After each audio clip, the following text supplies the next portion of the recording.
curhat ke Ustadz Ucu atuh. Karena mungkin orang yang menyetubuhinya juga mungkin masih anak-anak juga gitu kan. Malahan keluarga sebetulnya. Ini kembali kepada keluarga. Nah budak tebetah di imah. Nah budak lamun ayeuna, kenapa anak tidak mau dia itu tidur di rumah atau gimana? Ini kan kembali ke keluarga. Nah makanya pada kesempatan kali ini Ustadz membahas peran orang tua dalam ketahanan keluarga karena emang ini harus diselesaikan secara agama seperti apa kasus ini, begitu kan? Ini miris sekali sebetulnya, Mas. Betul. Menyedihkan Ustadz ya. Maksudnya ketika anak-anak yang seharusnya belajar, menimba ilmu agama, menimba ilmu secara khususon serius gitu, ini malah dalam pergaulan yang bebas gitu, kemudian yang tidak menurut aturan agama. Nah kemudian ketahanan keluarga, artinya kan ini benteng terakhir ya kalau berbicara tentang ketahanan ya memang bagaimana kita menjaga keselamatan dunia akhirat anak-anak keluarga kita gitu ya Ustaz. Ya, jadi ada beberapa faktor yang mempengaruhi kenapa bisa jebol. Yang pertama adalah harmonisasi dan romantisme antara pasangan, itu pengaruh ke anak. Ketika ini hilang, itu bisa berpengaruh terhadap anak. Nah begitu. Kenapa? Ternyata hasil survei di Skotlandia bahwa anak-anak yang liar itu karena tidak menemukan keharmonisan di antara orang tuanya, sehingga dia liar karena tidak nyaman di dalam rumah. Nah begitu. Karena apa? Karena dia sering melihat orang tuanya itu bertengkar dari hal-hal yang tidak sepele, begitu, yang biasa, hal-hal yang sepele. Kemudian anak mendengar, anak melihat. Ini kan jadi makanya si anak menjadi burnout. Dia itu menjadi lelah pikiran karena melihat kedua orang tuanya seperti itu. Akhirnya dia karena mau curhat gimana kepada orang tuanya juga dia punya masalah. Akhirnya si anak liar, keluar dan mencari tempat yang lain. Itu pertama. Faktor pertama yang paling tinggi itu karena apa?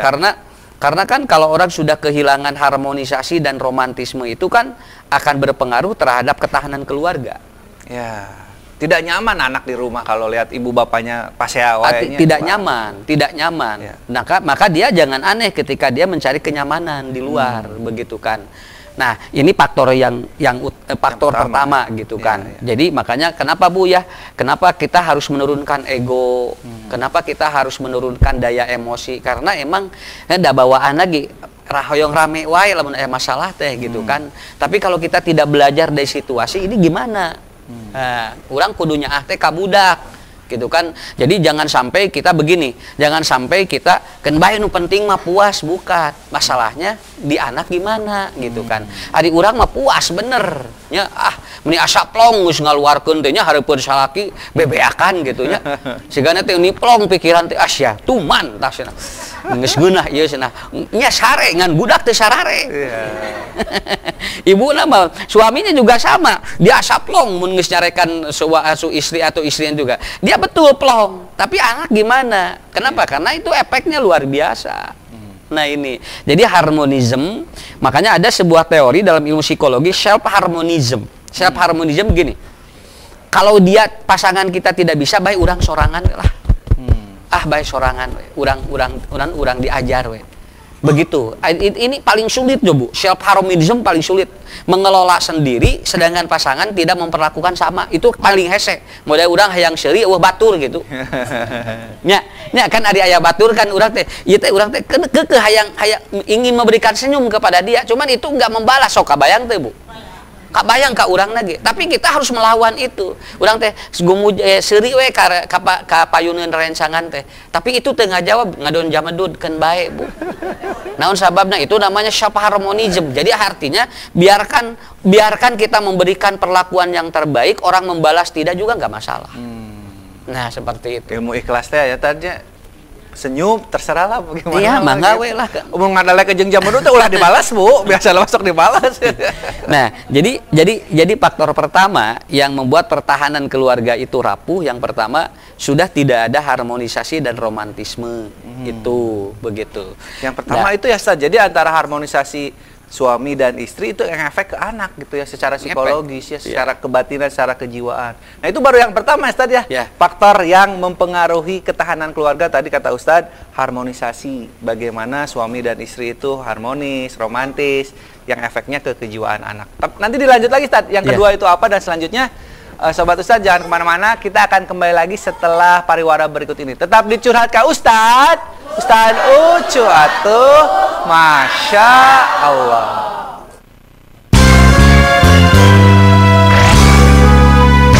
Curhat, curhat, curhatna ka Ustadz Ucu.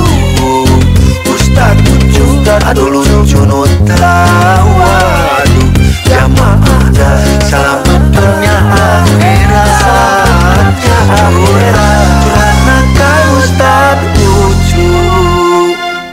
Curhat ka Ustadz Ucu atuh.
Ustad Ucu, Ustad Ucu, aduh lucu nu tawa, aduh jamaah dah selamatnya akhiratnya akhirat ka Ustad Ucu.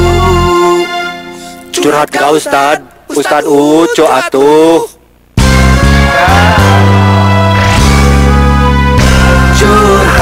Curhat ka Ustad Ucu, Ustad Ucu, aduh lucu nu tawa, aduh jamaah dah selamatnya akhiratnya akhirat ka Ustad Ucu. Curhat ka Ustad Ucu atuh. Masya Allah. Baik, Sobat Ustadz, kembali lagi di program spesial kita setiap Jumat pagi jam 7. Curhat ka Ustad Ucu atuh. Masya Allah. Kita lanjutkan lagi, ada pertanyaan dari ibu-ibu, silakan boleh dilanjutkan. Silakan, siapa yang mau nanya? Ya, silakan Bu. Bismillahirrahmanirrahim. Curhat ka Ustad Ucu atuh. Masya Allah. nepangkeun nami abdi Bu Lilis di Majelis Taklim Riyadus Solihin, Kampung Leuwi Dulang, Desa Rancamulya. Pak Ustad, pami urang agaduhan caroge anu super sibuk, daya perhatosan kanggo istri sareng urang kalihna.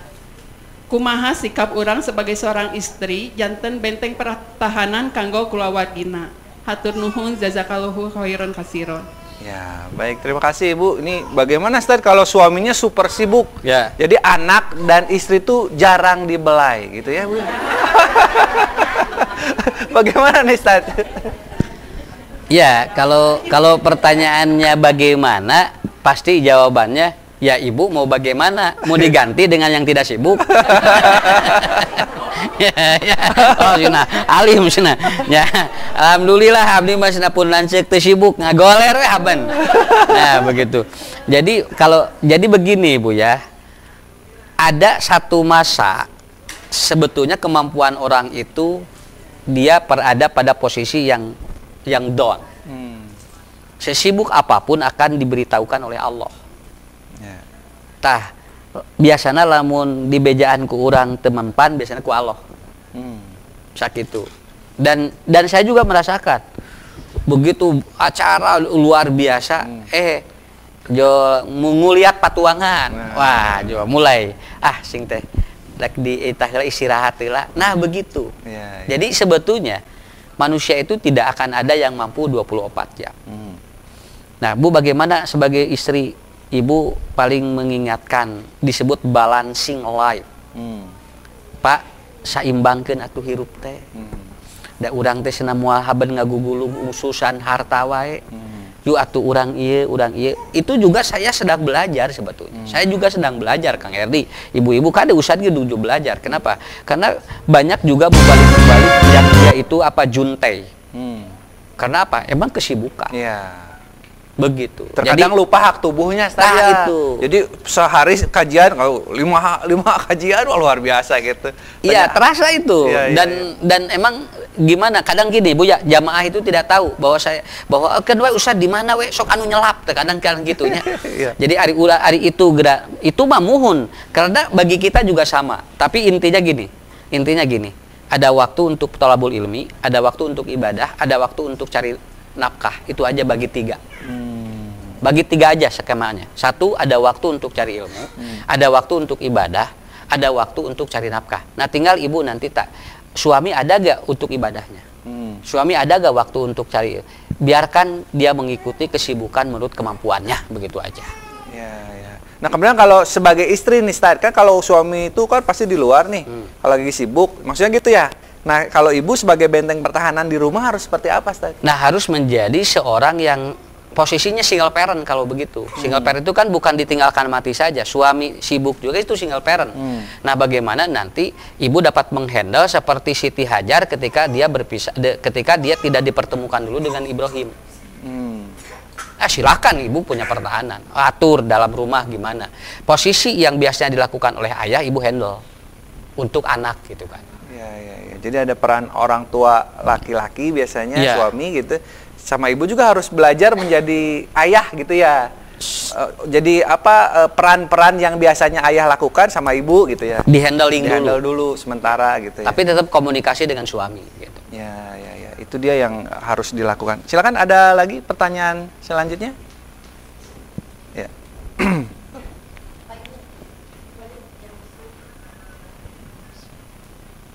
Bismillahirrahmanirrahim. Curhat ke Ustaz. Ustadz Ucu atuh, Masya Allah. Pak Ustad, upami abi jantet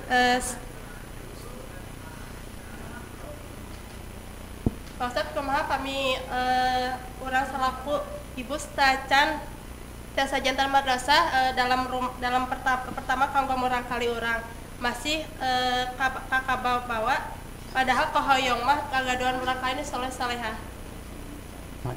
Ya. Terus Ya, Bangga. Ustadz, bagaimana kalau saya jadi madrasah tuh, kia jadi patung madrasah gedung gitu, Ustadz? Maksudnya madrasatul ula ya, madrasah pertama di keluarga, Ustadz. Iya. Padahal pengen jadi anak-anak tuh soleh-solehah katanya. Kalau ibunya belum berfungsi sebagai madrasatul ula gitu ya, Bu ya, Bu? Ya, silakan. Iya.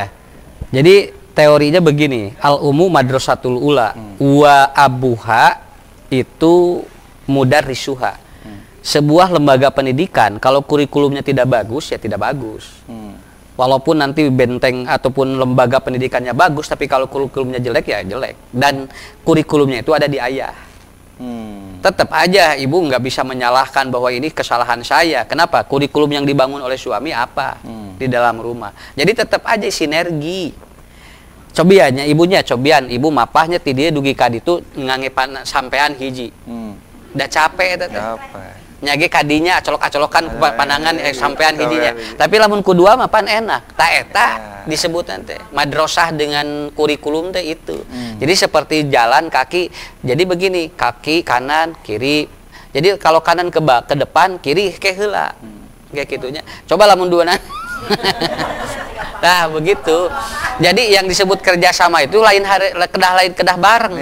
Kapan peran yang harus dilakukan, siapa dulu dan siapa yang menyusul begitu. Betul. Pak iya bapak iya ibu kia. Jadi gitu ya tuh. Harmonis ya tadi ya. Nah. Harmonis ya, kalau satu nggak harmonis. Nggak Dua harmonis. acolok-acolokan teh harmonis. Gitu. Jadi kedah teu kudu sami. Pelan-pelan, Mun ibu resep bakso tahu, salaki teu kudu resep sarua. Tong dipaksa enak we. Jadi eta mah biasana keur bobogohan nu kitu mah nya bakso tahu sarua jeung bakso tahu, cendol sarua cendol. Pan ari geus nikah mah kan anu penting mah sajalan mah eusi duanana gitu ya lah. Nah itu yang perlu itu. Jadi begini, madrasah siapa yang tidak mau anak soleh, tergantung kurikulum yang dibangun apa.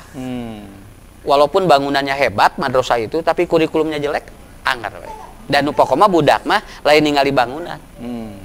Ningali eusi pelajaranna naon. Nah, saya kira itu. Iya, betul. Sinergikan kita dengan suami. Bapak bikin kurikulum apa di rumah kita? Kalau tina Pak, urang teh kumaha teh rumah tangga teh urang berjalan lah kumaha cai ngalir. Kumaha ka kolomeran. Ya.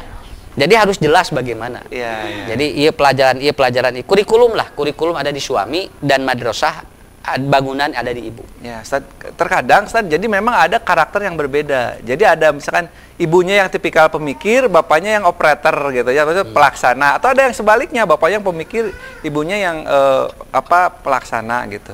Nah, ini bagaimana peranan ini agar di pertahanan keluarga itu betul-betul harmonis gitu ketika menjadi madrasatul ula. Komunikasi. Nggak apa-apa kalau berbeda itu yang penting komunikasi jalan. Ya. Jadi segala sesuatunya kuncinya komunikasi tadi. Ya.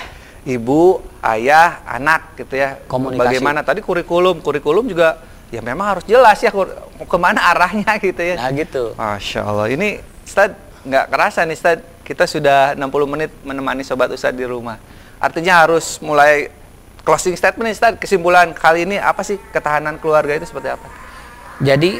Jadi ketika ada gangguan-gangguan dari yang poin-poin yang tadi, itu otomatis nanti pertahanan rumah tangga akan jebol. Nah, bagaimana kita belajar bersama agar yang itu diperkuat oleh semua. Belajar bersama. Jadi makanya perlu ibu ya ngaji lagi, ketemu lagi, silaturahmi itu perlu.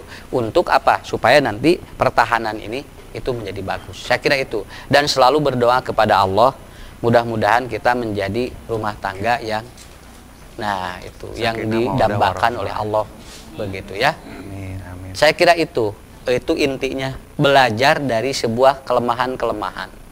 Ya. Jadi semuanya belajar bersama-sama dan komunikasikan bersama-sama gitu Ustaz ya. Iya. Baik, jazakallahu khairan Ustaz, barakallahu fiik. Ibu-ibu juga terima kasih Ibu atas kehadirannya. Jazakumullahu khairan. Mudah-mudahan nanti bertemu lagi di lain kesempatan ya. Baik, sahabat Ustaz, kalau begitu kami dan kerabat kerja yang tugas harus pamit undur diri. Terima kasih atas atensinya, lebih dan kurangnya mohon dimaafkan. Subhanakallahumma wa bihamdika asyhadu alla ilaha illa anta astaghfiruka wa atubu ilaik. Aku liqauli haja astaghfirullahi wa lakum wabillahi taufiq wal hidayah. Akhirul kalam. Wassalamualaikum warahmatullahi wabarakatuh.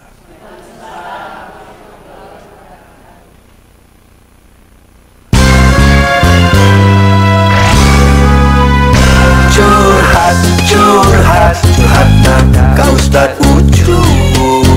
Ustad Ucu, aduh lucu nu tawaduh. Jamaahna selamat dunia akhirat. Curhatna ka Ustad Ucu. Curhat ka Ustad Ucu atuh.